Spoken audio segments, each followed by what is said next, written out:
November 26, 1983, 6:12 a.m. Alarm bells started ringing in the security office of London's Heathrow Airport. The Brinks Mat vault door was open. There should have been £3 million inside. But when security guard Brian Robinson walked in, what he saw would freeze him in place, because what they stole wasn't just money. 6,800 gold bars, diamonds, and cash. Total value? £26 million. The biggest heist in British history at that time. But here's the shocking part. The gang that pulled this off included the vault's own security guard. So how did a security guard rob his own workplace and stay hidden for years? Brian Robinson wasn't your average security guard. 32 years old, married with 2 kids, living in one of South London's working-class neighborhoods, this man had been working at Heathrow's Brinks Mat vault for 6 years. Every morning at 6 a.m., he'd come to work, patrol the same routes, follow the same procedures. But Brian had a secret nobody knew about. He was in serious financial trouble. His wife Susan's cancer treatment costs, mortgage payments, children's school fees, every month he was sinking deeper. And a security guard salary in 1980s Britain wasn't enough to cover these expenses. That's when a life-changing meeting happened. Tony White, one of South London's notorious thieves. He was Brian's wife's cousin, and they often met at family gatherings. Tony knew about Brian's financial situation and constantly made easy money offers. For months, Brian refused. But in summer 1983, things got really bad. Susan's treatment now needed to be done at a private hospital. Cost? £3,000 monthly. Brian's salary was only £800. In July 1983, Tony White made his final offer to Brian. Just tell me about the vault's layout, how the security system works, who changes shifts when, how codes are set. You don't have to do anything, just information. In exchange, £50,000. Brian couldn't sleep that night. He thought about his wife's suffering, his children's future, the debts. And the next day he called Tony. Okay, but nobody gets hurt. From August 1983, Brian started giving Tony detailed information about the vault. Shift change times, alarm systems, safe codes, which days had fewer personnel, camera angles. Tony noted every detail.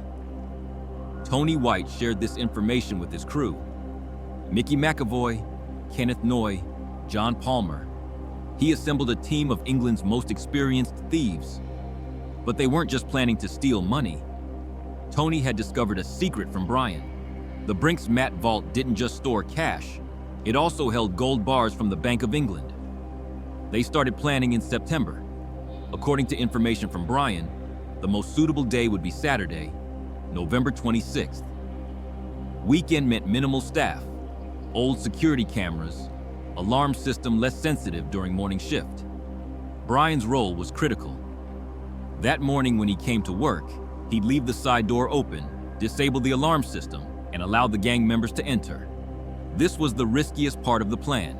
If caught, he'd face charges not just for theft, but for inside collaboration. Friday night, November 25th, Tony White held the final briefing. Remember, he told his team, they think there's only £3 million cash inside, but in reality, there could be much more. Gold bars, diamond shipments, valuables. We're taking everything. November 26th, 1983, 06:12 a.m. Brian Robinson arrived at work at his normal time. His heart was pounding, but he tried to appear calm on the outside. His first task was to go to the alarm system's main panel. Under the pretense of routine maintenance, he disabled the system. At 06:15, he opened the side door. This was the expected signal. Tony White and his 5-man team were ready. Dressed in Brinks Mat uniforms, wearing fake ID cards, they looked professional. Brian met them at the door and led them straight to the main vault. But here, they encountered an unplanned problem. The main vault's code had been changed. Brian only knew the general security codes, not the vault passwords. Tony White didn't panic. He had safe-cracking expert Mickey McAvoy on his team. It took Mickey exactly 23 minutes to open the vault. But when the door opened, what they saw shocked them all. Money was only in a small section. Most of the vault was filled with 6,800 gold bars, each weighing 12.5 kilograms, alongside boxes full of diamonds and cash. "This is a gold mine," Tony whispered. But now they had a new problem. The total weight of 6,800 gold bars was approximately 85 tons. How would they get this out? Brian showed them the loading ramp behind the vault.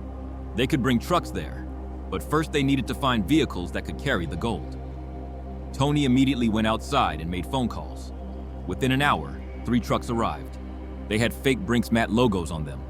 This was part of Tony's pre-planned strategy.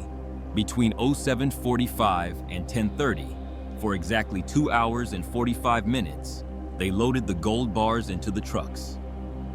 During this time, Brian kept watch around the vault, making sure no other security guards came. The most critical moment happened at 9:15. Another security guard was coming for routine inspection. Brian intercepted him. "There's maintenance inside. Don't go in today." The man left without questioning. At 10:30, the last bar was loaded. Tony White gave Brian the promised £50,000 check. "This is just the beginning," he said. "If nobody suspects anything, we'll do bigger jobs." The trucks left on separate routes to different parts of London. The gold was hidden in predetermined safe houses. According to Tony's plan, they wouldn't sell the gold immediately. They'd wait a few months. Brian continued his normal shift. He acted like nothing had happened.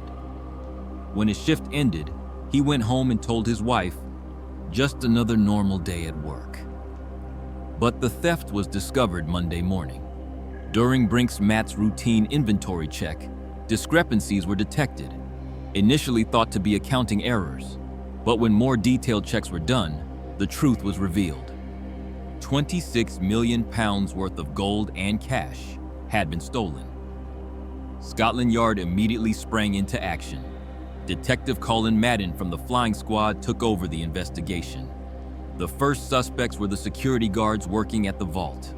When Brian Robinson was questioned, he put on a perfect performance. He acted shocked, asked, "How could such a thing happen?" He said he couldn't imagine anyone robbing the place where he'd worked for years. But Detective Madden was experienced. He knew such a heist was impossible without inside help.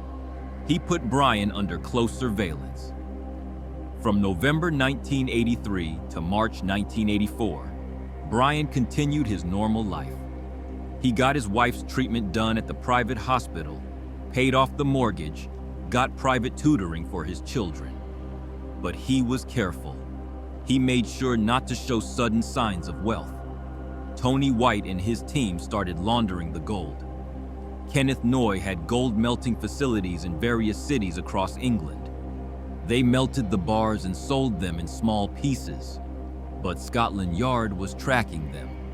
In March 1984, raids were conducted on Kenneth Noy's facilities. Melted gold residue was found. Noy was arrested. Under pressure, Noy gave up Tony White's name.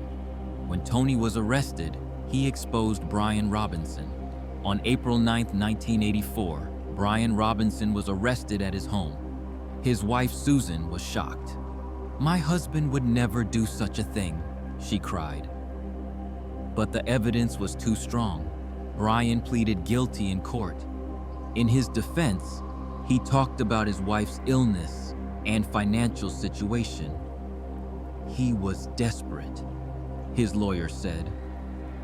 "What do you do when your family is dying?" The judge sentenced him to 25 years in prison. But the story didn't end there.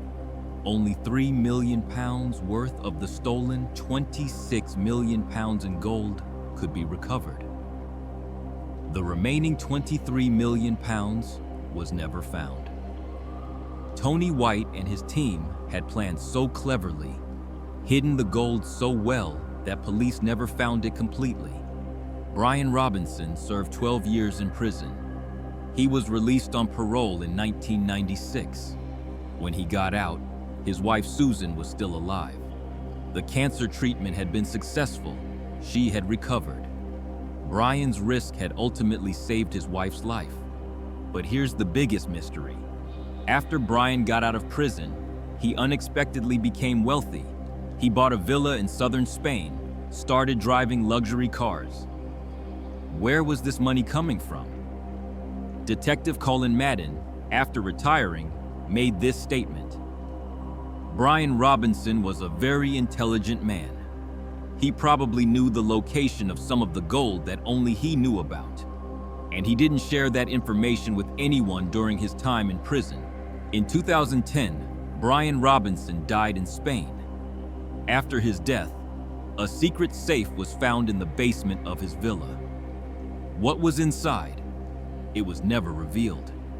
Spanish authorities kept the file classified.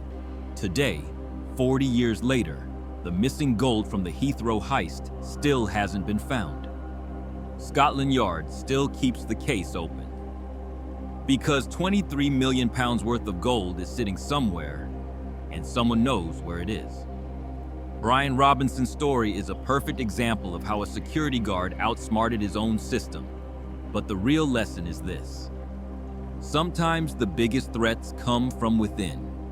And sometimes desperation drives people to things you can't imagine. The question is, if your wife is dying and the only way to save her is to commit a crime, what would you do? Brian Robinson answered that question and made history.